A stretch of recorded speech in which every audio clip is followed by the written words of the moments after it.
minutes to show me what you can remember from yesterday.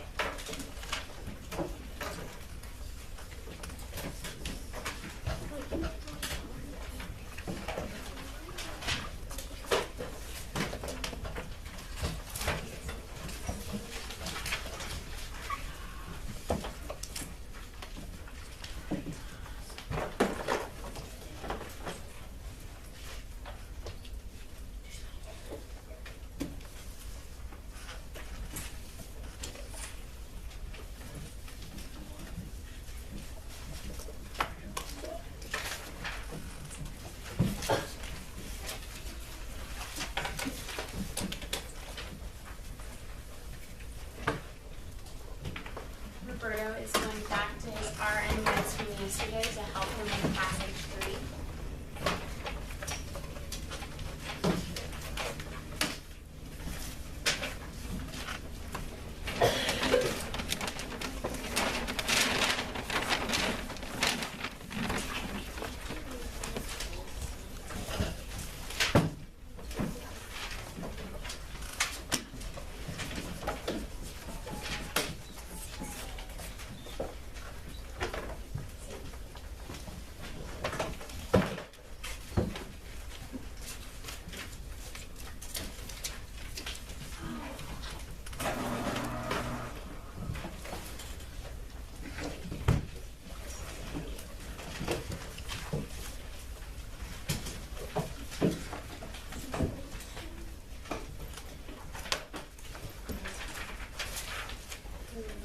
Christian got started on step 3 while he was waiting for a dictionary. Awesome way to use your time wisely, Christian.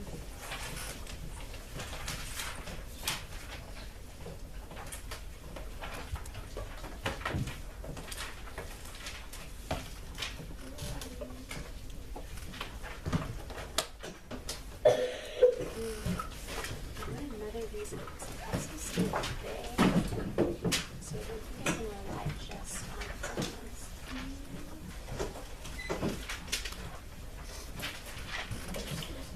You draw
you to talk back to your text in meaningful ways.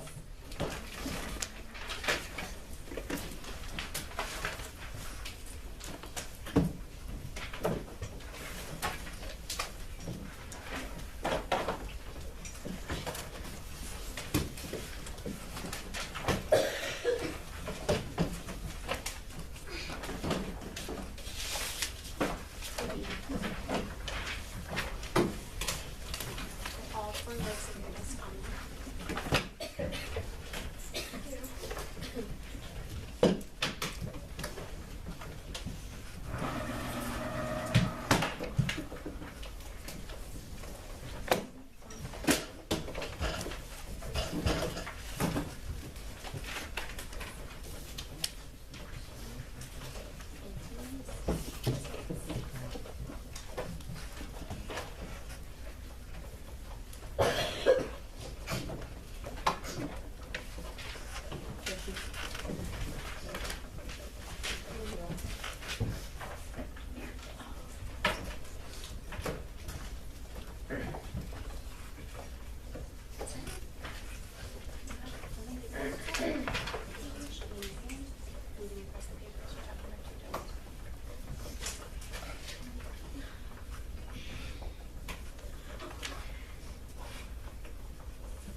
In your last minute, make sure that you have at least circled which point of view you think passage 3 is in.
I'll give you 2 extra minutes. Go ahead.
Nine, 8, 7, 6, 5, 4, 3. Pencil should be down. Eric, Sadie, Paula. 2. Sunland. Hands are ready. And 1. Good morning, Pomona. Good morning, Rachel. Brian and Jordan look really sleepy, but you guys were on point for 10 whole minutes, Christian, at the beginning of class today, and I'm really proud of you. So Pomona will be getting Toby pencil down a class shout out for being on task and focused. That showed a lot of grit, and like we talked about yesterday, Spunlin, pencil down, showed me that you guys are getting ready for 6th grade. Speaking of yesterday, let's do a little flashback. Let's do a little bit flashback. Lock it up with your partner. Partner A, tell partner B, what are the 3 types of point of view that we learned about yesterday? Go.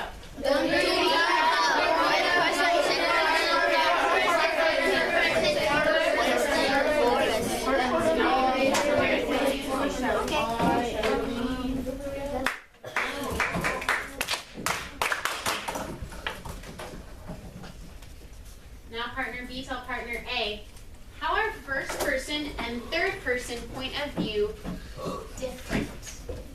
How are first person and third person different? Partner B, tell partner A. Ricardo, stop. Go. Okay.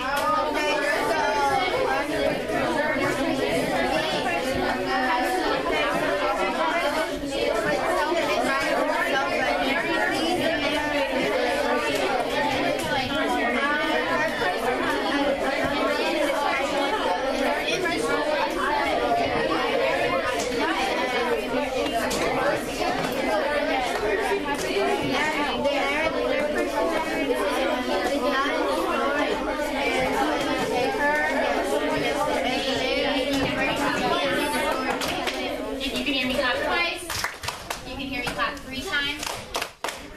Jaron, Christian. Who can tell me what are the 3 types of point of view that we learned about yesterday? Oh my gosh, I see 7, 6th grade hands, 8. What are the 3 types of point of view that we learned about yesterday? If you're forgetting, there is a chart on the wall that can help you figure it out. Roberto, I should go to Roberto. What are the 3 types of point of view? First person, second person, and third person? First person, second person, and third person. Awesome. And what is the difference between first person and third person? Oh my goodness, I have to think all the way back to yesterday. Oh, we read some examples. Wonder was in first person when Augie was talking.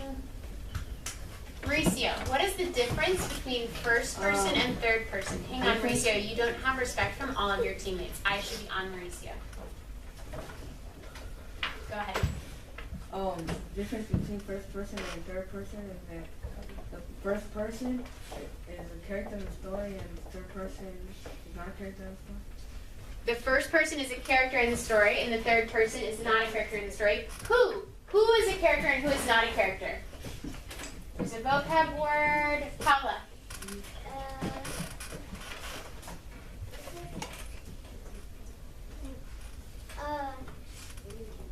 Third person is not. Okay. Think carefully. You can look back at your notes. Who is or is not a character? character in the story? The author. Not the author. Who can help her out? Who can help her out? Jordan. The reader. Not the reader. Oh, Dylan. The narrator. The narrator. What's a narrator? Somebody, please. What is a narrator? What is a narrator? Miguel. Hang on, Miguel. You should be in scholar position, Kobe. You should be looking at Miguel. Miguel, what is a narrator? Help us out. A narrator is a person who is telling a story. The person telling the story. So, Mauricio, try one more time, be a little more specific. What is the difference between first person and third person? Dylan, put that down. You were right on. I just want you to use the word narrator. The third person's a narrator? The narrator is what?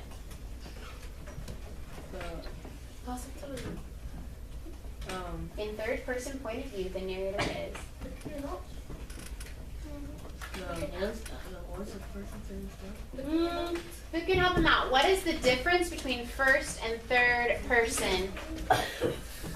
Angeles. The difference between the first person. Angeles. Once Brian looks at you, you go ahead. Go ahead.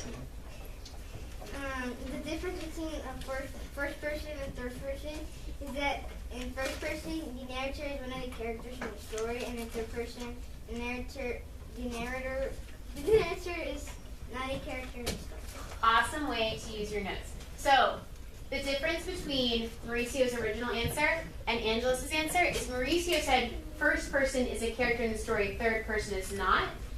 And the very exact correct answer is that in first person point of view, the narrator is not a character in the story. And in third person point of view, what, Mauricio? The narrator is not the person. The narrator is not the person in the story. Okay, lock it up with your partner. Partner A, tell partner B, what is the difference between first and third person point of view? Go.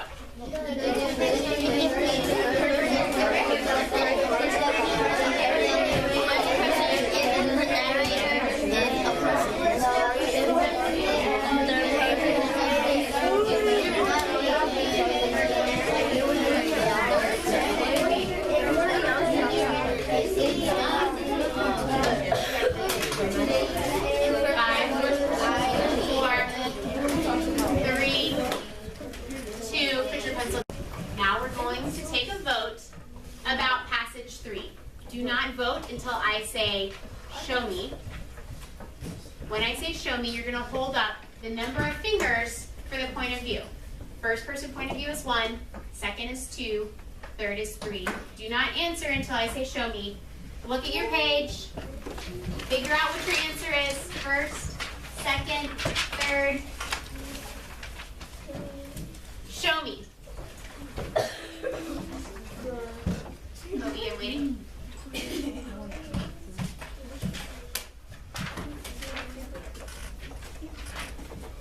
Awesome job.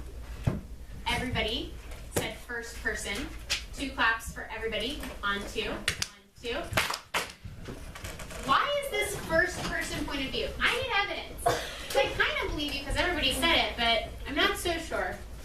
What proves that this is first person? Oh my gosh, I see a few people definitely know, but I'm going to ask Emily to tell me. Why is the passage 3 first person? I should go on Emily, so there's some energy. We got this. It's a first person because it includes the word I and me and describe how the narrator feels. Okay, so Emily started off with some evidence. She said it's first person because it includes I and we. But that was not enough evidence. Rosalie, why was that not enough evidence for me? This wasn't enough evidence because there's still more things you could add, like the narrator is the person in the story. The narrator is the person who's telling the story. That's true. It's not enough evidence because there are other reasons. It's also not enough evidence for another reason, Swenlin. It's not also evidence because Hang on, Swenlin. You're waiting for some eyes. Go ahead. it's also not evidence because in the story it also says they. It also says they. Yeah. So if I'm a confused reader, let's turn around so like it's not like you. If I'm a confused reader and I'm looking just at pronouns to figure out the point of view, I'm going to be really switched around because I'm going to see I, I'm going to see they. I can't always rely on pronouns. But Emily did a good job. She followed it up with another reason. What's another reason that this passage is definitely first person? Another reason. You guys had your hands in the air. I know you know this. You wrote it down. Another reason, Norm. Like you said, it says they, but it cannot also be third person because the narrator is in the story, and the third person, the narrator is not in the story. So Nor said this can't be third person because the narrator's in the story. And if the narrators are character in the story, like Mauricio and Angeles told me, I know it must be first person. There's one more thing that this poem does that tells us that it is definitely first person. Brandon, eyes to Brandon. Something else that tells me this is first person. It has the narrator is one of the characters in the story. So we already said that the narrator is one of the characters in the story. Expresses her own thoughts and feelings. Exactly. The narrator is describing his own thoughts in the poem. He's writing about Eric when he was driving and he was singing, right, what he was thinking about his kid. He's writing about his own thoughts. Swinlin, I will take it. Do not play with it. Leave it there. All right, good job, guys. Make one stack of your do now.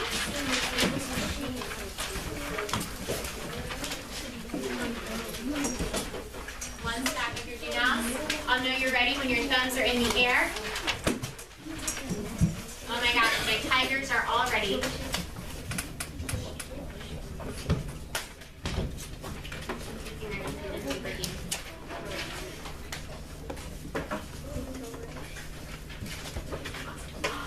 All right. Scholar position, show me you're ready for 6th grade. On your acronym chair or on your body. Christy, you see the scholar position.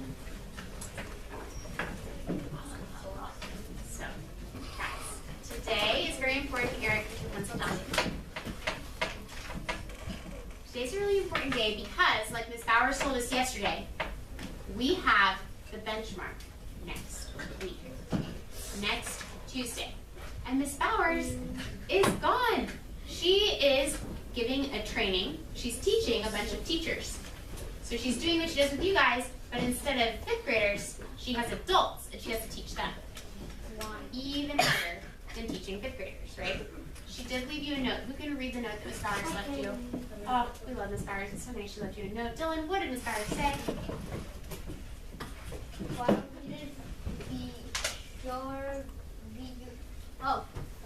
be your best self, live my think, work hard, I miss you, Miss Bowers.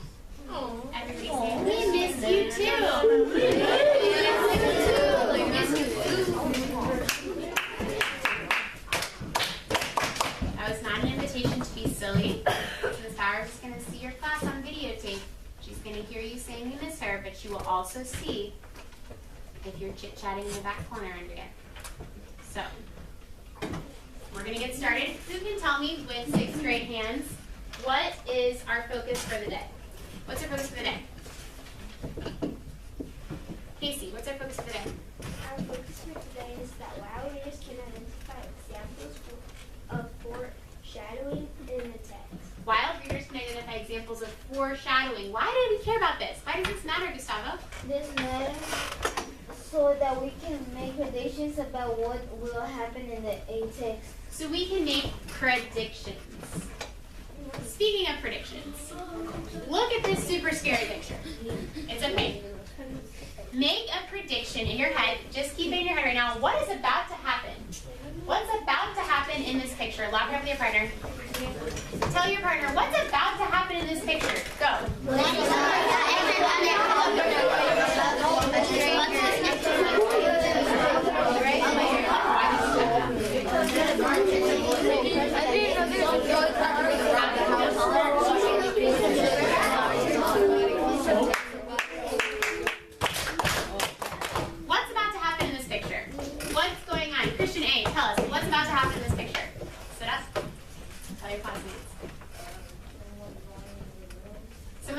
come in the room. How do we know that? How do we know that someone is about to walk through these doors, Brian?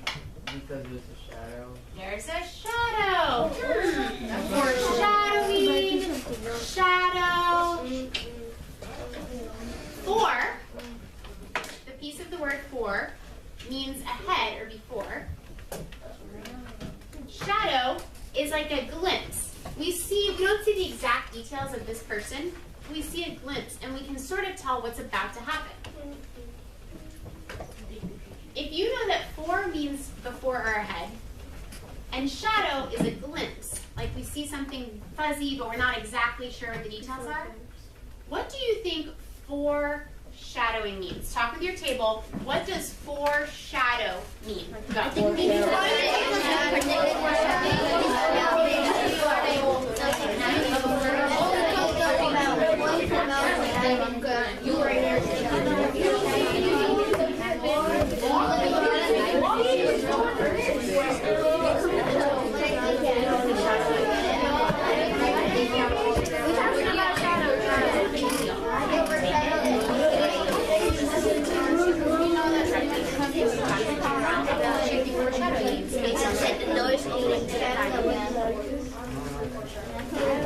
Three, two,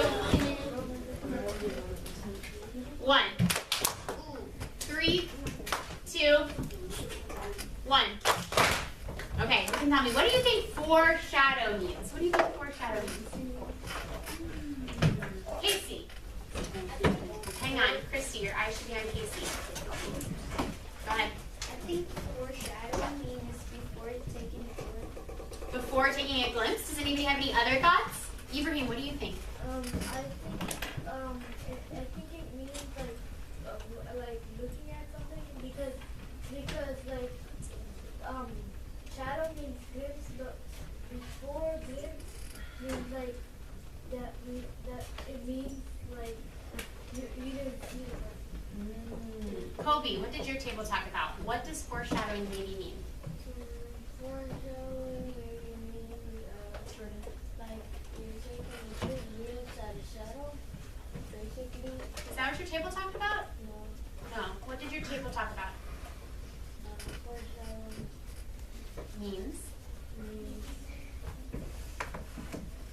before shadow. This is why we need to listen, Mauricio, when our teammates are talking, because Nor might know what foreshadowing means, and she was telling her table about it. Kobe can't tell me now because he wasn't listening. Nor, help Kobe out. What our table talked about is we think that foreshadow means like before you look at things, you just make a prediction. You just see the half of the things and you make a prediction. Interesting.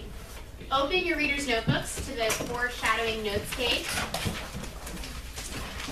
Take 15 seconds to write down your guess about what foreshadowing means at the top of the page. For means ahead or before. Shadow is like a glimpse or a hint. What does foreshadow maybe mean? You should be writing it at the top of the page next to the picture, not on the definition line. Oh.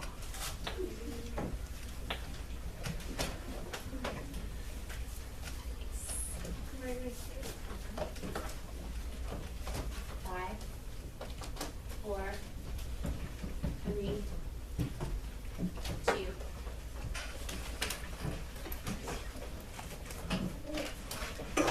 Three, two, one.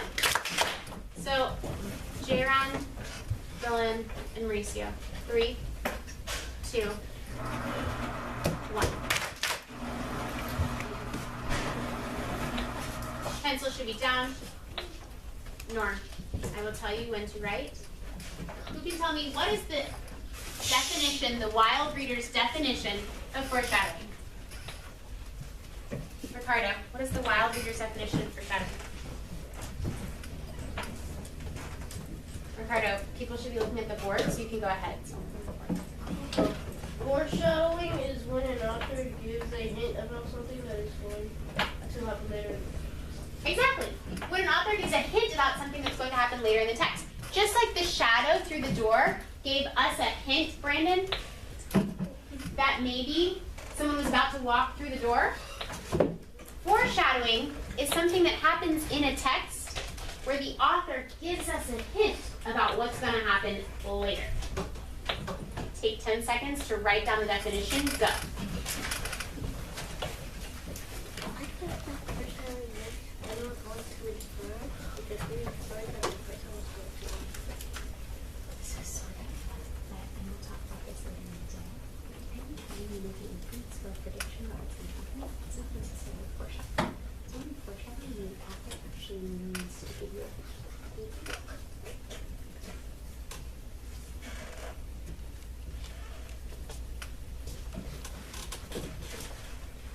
Five, 4, 3, 2, 1. Ooh. Guys, when I say 3, your pencil goes down. When I say 2, your hands get ready. When I say 1, you clap. 3, pencils down. 2, hands are ready. 1.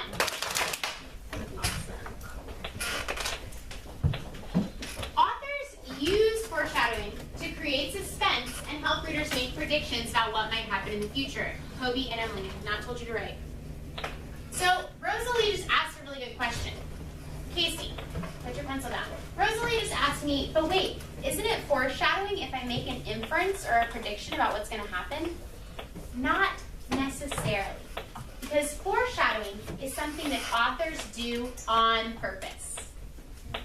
Foreshadowing is something that authors do on purpose to create suspense or help readers make predictions. What does suspense mean? What does suspense mean?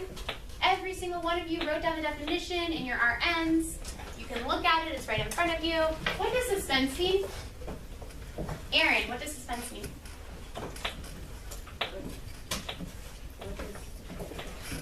Oh, Michelle, help me out.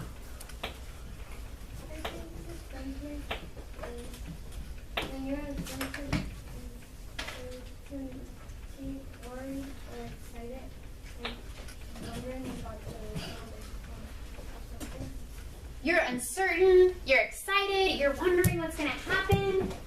It's basically that feeling when you're in the reading zone and you're like, oh, I have to keep turning the pages because I have to figure out what happens next. I'm so excited, I can't wait to finish this book. That's that feeling that the author wants you to have, so you keep reading. Authors use foreshadowing to create suspense or to help you make predictions.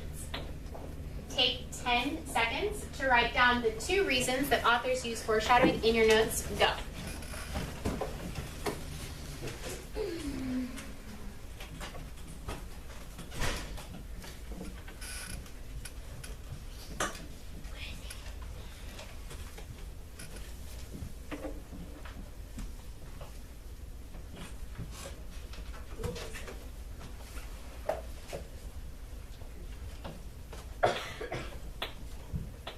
Leo's ready. Brian's ready. Evelyn's ready. Roberta's ready. 6, 5, 4, 3, 2. So that's on. Turn your body. So that's out. Thank you. 1. Partner A, tell partner B, what is foreshadowing? Go.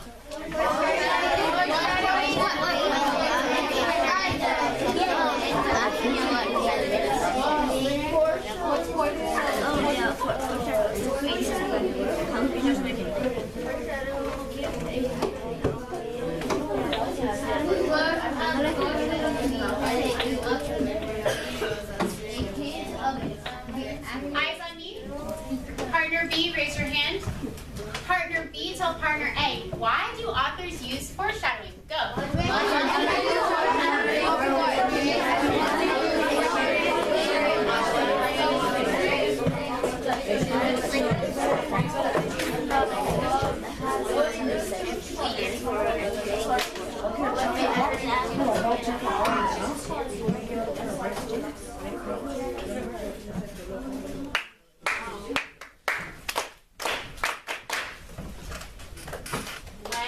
say go,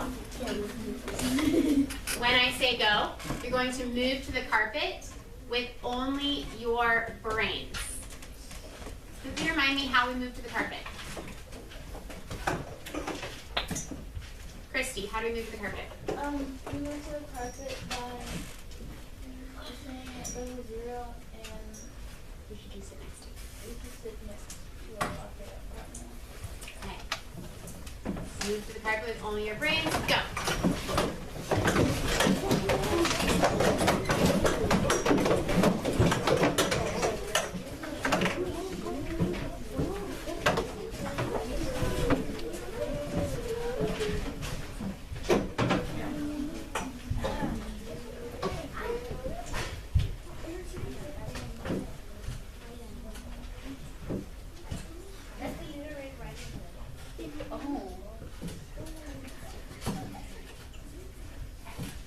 We are going to look at an example of Miss Cole finding foreshadowing in one of our favorite books. Yay, so, tell your partner, Dylan.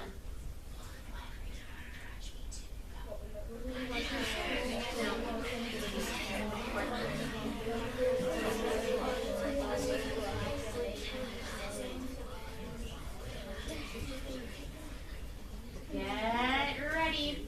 Sit in a scholar position. Put your eyes on the board. Follow along as I read. Try not to make mistakes.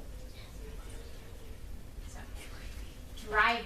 You remember this is from the very beginning of the book, Kobe, when Augie is in the car with his parents coming home from Christopher's house. And they've just started talking about Brandon whether or not he's going to go to school. I'm going to start here. I don't know how long I was sleeping, but when I woke up, there was a full moon outside the car window. It was a purple night, and we were driving on a highway full of cars. And then I heard Mom and Dad talking about me. We can't keep protecting to wake up tomorrow, and this isn't going to be his reality. Because it is, Nate, and we have to help him learn to deal with it. We can't just keep avoiding situations that... So, sending him off to middle school like a lamb to the slaughter? Dad answered angrily, but he didn't even finish his sentence because he saw me in the mirror looking up. Who can remind me, what is a lamb to the slaughter? What does it mean if I say that something is a lamb to the slaughter?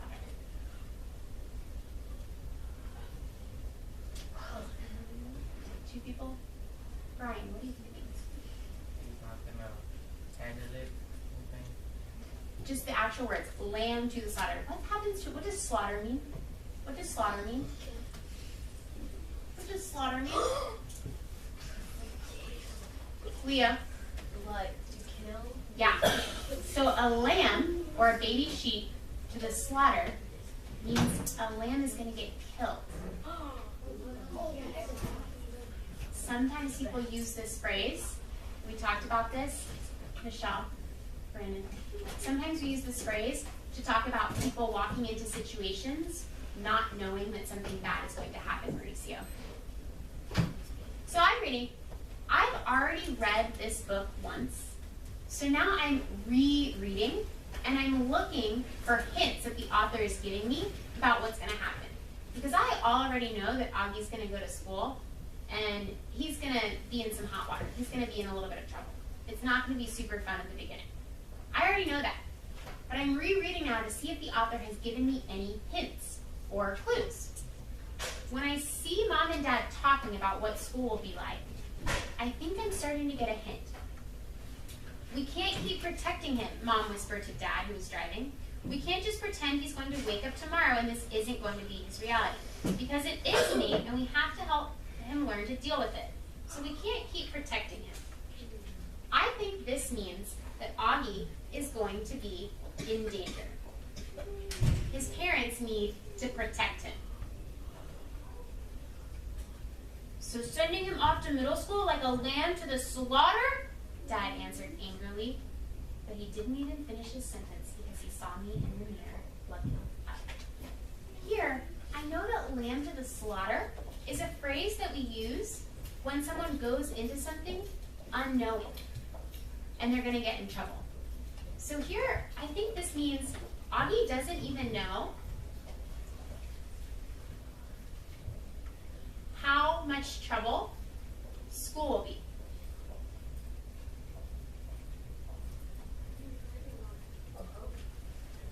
Augie doesn't even know how hard school is going to be. He's like a lamb to the slaughter. He doesn't even know. Finally, Swenlin and Jordan, I'm going to put it all together with the sentence, I know Augie is going to have a hard time at school because the clue in Mom and Dad's conversation, we can't keep protecting him, lamb to the slaughter. So after I found my foreshadowing, I think about what hint it's giving me, and I fill in the sentence, I know blank because the clue blank. I know Augie's going to have trouble at school because the clue, Mom and Dad are talking about protecting him and him being a lamb to the slaughter. Lock it up with your partner. Tell your partner, what did you just see me do? Go.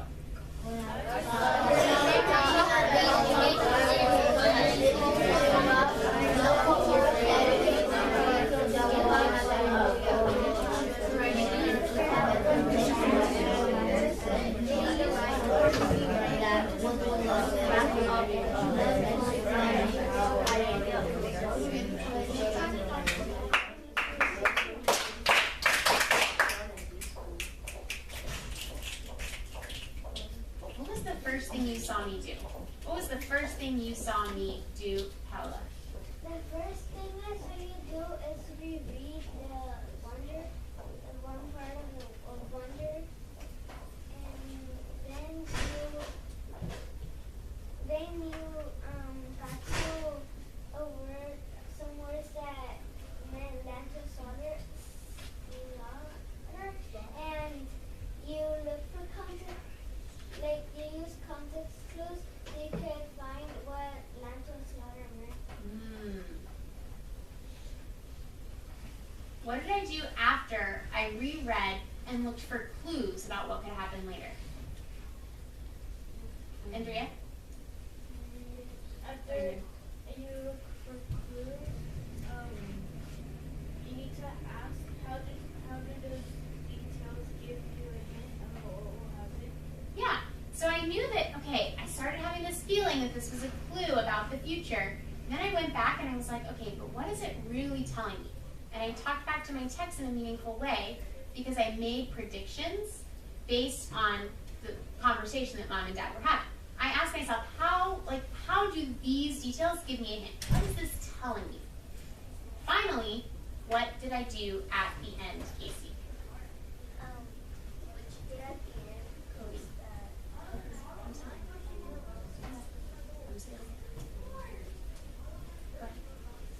that you got all the information that you got from the text. It's on the board, Casey. What did I do third? Number 3.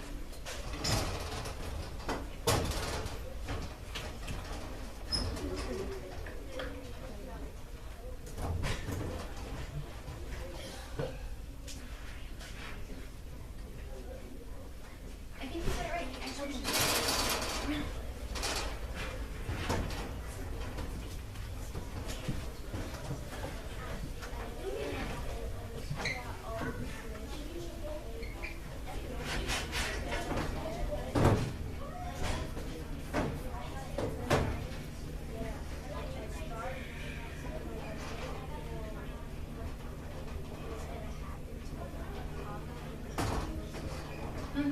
So Casey, in her own words, said that I put it all together, Ricardo.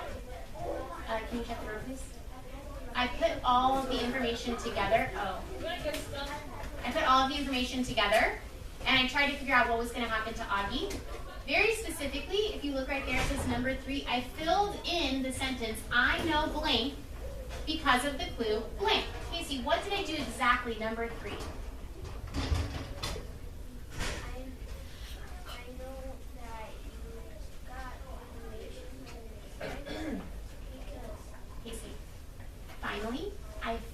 in the sentence, I know blank because of the clue blank. I filled in the sentence, I know blank because blank. What did I do? I filled in the sentence.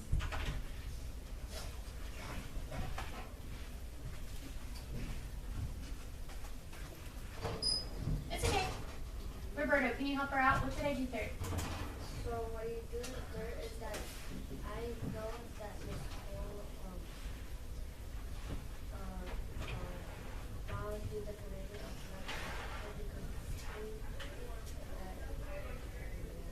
of Okay, pause. Guys, listen. You guys did a really good job of paying attention to what I was saying about wonder. You guys all know exactly that I found the clue lamp to the slaughter, and I asked myself, what does it mean? And then I knew what was going to happen to Augie at the end by putting all of that information together. I'm going to give you 3 steps so that you can do what I did. Look at the board. Look at the board. Everybody's eyes should be on the board. Mauricio, eyes on the board. Dylan, eyes on the board. Christy, eyes on the board. My first step, read and look for clues that signal what will happen. Swanley, what is my first step? The first step is read and look for clues that signal what will happen later in the story. Awesome. 2 snaps for Swanley on 2. 1, 2. My second step, ask, how do these words or details give me a hint? What is my second step? Michelle. The second step is ask how these words or details give me a hint about what will happen. Awesome. 2 claps for Michelle on 2. 1, 2. Great. Third, I fill in the sentence, I know blank because of the clue blank. Sadie, what do I do third?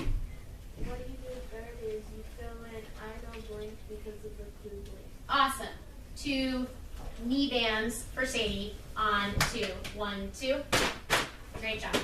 You guys, we're going to practice this right now really fast with a story that you've heard before about Little Red Riding Hood.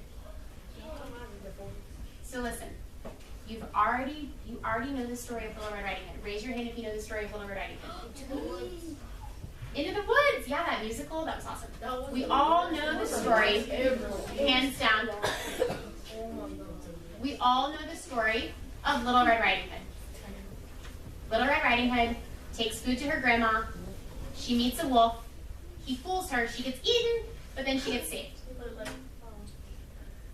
With your partner, whisper this passage.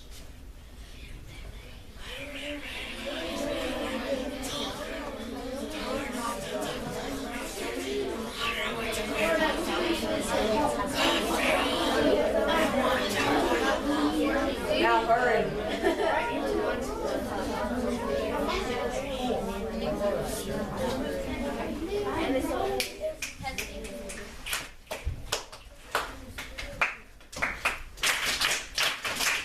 Great. So we've done the first step, which is we're reading the story and we're looking for clues. Who can tell me, are there any clues in here about what's going to happen? And remember, we know that what's going to happen is Little Red Riding Hood is going to get eaten by a wolf. Are there any clues that could tell us what might happen? Leo. What might happen is that Little Red Riding Hood is gonna get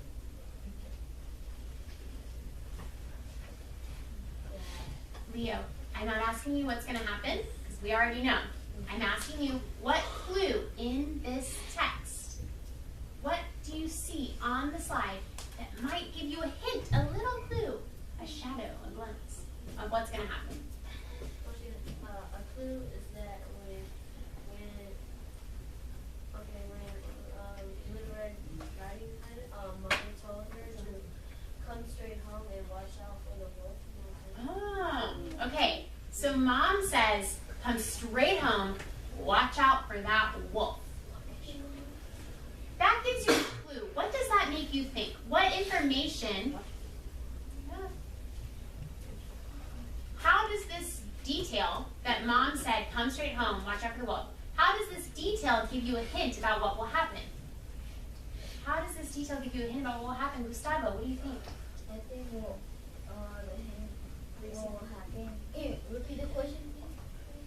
Leo told us that come straight home and watch out for the wolf is a clue about what will happen. It's foreshadowing. What hint does that give you about what will happen? What happened is that the hint will happen is that she will not go. She will try to go straight home, but she doesn't. Then the wolf is gonna like follow her into the grandma's house. Then Okay, so we already know that the wolf is going to eat her. Now that we reread and we see this, Leo told us, oh, it's a clue, come straight home and watch out for the wolf. And Gustavo told us this is a hint that tells us maybe she's going to get followed and eaten by the wolf. Rosalie, do you have something to add? No, we know she's gonna get eaten by a wolf because we know the story, but it also says to watch out for the wolf. So Rosalie just got ahead. She did step 3. She filled in the sentence, I know blank because of the clue blank. She said, I know that Red Riding Hood is going to get eaten by the wolf. Because of the clue, watch out for the wolf. Casey, can you help us out by finishing the sentence? I know Red Riding Hood is eaten by the wolf. Because of the clue, watch out for the wolf. What do you do for step 3? What you do for step 3 is that you fill in the blank of the sentence. Exactly. Awesome. 2 snaps for Casey on 2. 1, 2. Okay. One by yourselves to wrap up class today. One by yourselves. I think you're going to recognize this one. Oh. I know. Okay. But now we're going to be excited. With your partner, look for foreshadowing by reading, looking for clues, figuring out the hint, and filling in the sentence. Go.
First, who can tell us what happens in Harry Potter after this? What actually happens?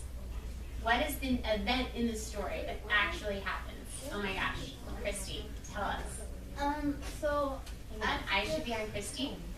after that happens, there's like a storm, and then Hagrid just like storms in, and like yeah. Oh my gosh, a huge, gigantic 7-foot man on a flying motorcycle comes out of a storm. That's pretty mysterious. All right, so we already know, as readers, we already know that's going to happen. Now we're rereading the first page of Harry Potter and the Sorcerer's Stone, and we're looking for clues that that's going to happen, to see if J.K. Rowling gave us any hints. Did she use foreshadowing? Does anybody think they see a clue in here that something weird and mysterious is going to happen? Oh my goodness, a lot of people see clues. I'm so excited. Ibrahim, what clue do you see? Hang on a second, Ibrahim. Jordan needs to observe you. I see that like it's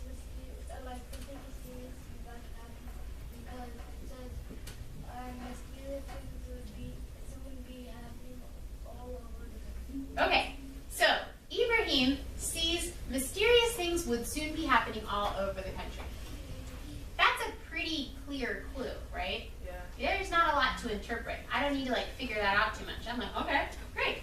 So, what would Ibrahim's third step be? He found a clue. He figured out what it meant. What does he need to do at the very end, Mauricio?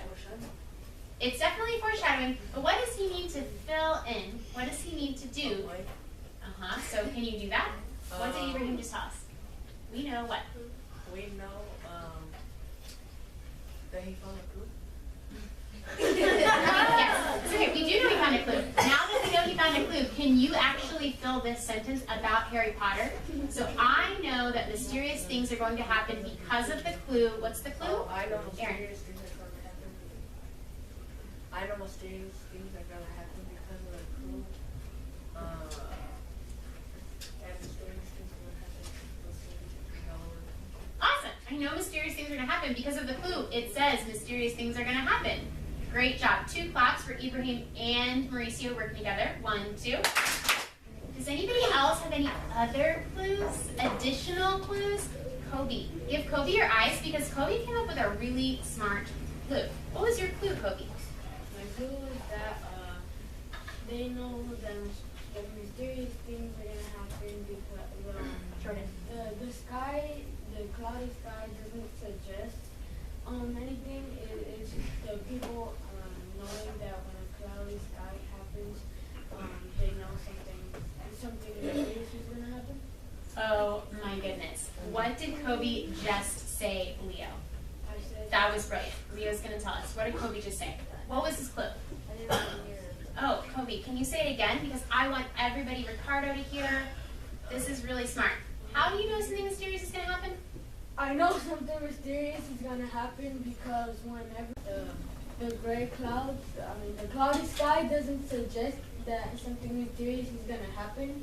It's the people that know when the sky gets like that, that something mysterious is gonna happen. Awesome. Leo, what did he tell us? So what did he tell us? Oh, wait, Leo, Mauricio, give your eyes to Leo. Aaron. What he told us is that when there's a gray sky, the people would know that something strange is gonna happen. Oh my gosh. Okay. I love this because Leo and Kobe might not know this, but authors often, a lot of times, use weather for foreshadowing. So a lot of times, authors will say, it was a dark and stormy night, and that means it was scary. Or, it was a beautiful sunny day, and that means that a good thing's going to happen. So Kobe picked up on that. Kobe, and Leo told us that Kobe said that when the skies are gray, Brandon, people know something weird is coming. How would we fill in our sentence, I know blank because of the clue blank, using this knowledge? How are we filling? Christian A. Give your eyes to Christian A. How can we fill in our sentence using the clue that Kobe gave us?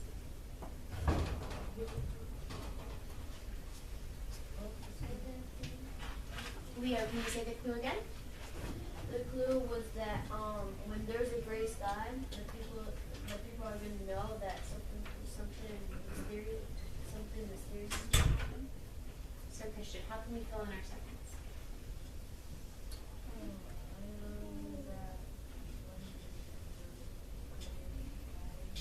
Use the sentence starter. I know. I know when there's a gray cloud, something mysterious is gonna happen because of the clue. That the cloud sky answered that Christian. So the clue is the gray sky.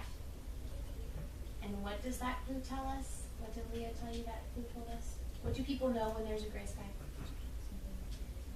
Okay, so the clue is gray sky. You know something mysterious is going to happen. Can you fill in the sentence? Nope. You just said you know something mysterious is going to happen. I know. something mysterious is gonna happen because of the clue. Gray cloud. Mm-hmm. Perfect. I really like what Christian did because he actually used the exact clue from the text. So he said, I know something mysterious is going to happen because it says, dull gray Tuesday, our story starts. He went back and used the exact clue from the text. So, 2 knee-dams for Christian, Kobe, and Leo. 2 knee-dams for everybody. On to 1, 2. Tomorrow, we're going to find out what happened to Margot, that little girl who lived on Venus with all of the rain. And we're going to practice looking for foreshadowing. Right now, when I say go, you're going to go back to your tables, pack up your things, and stand behind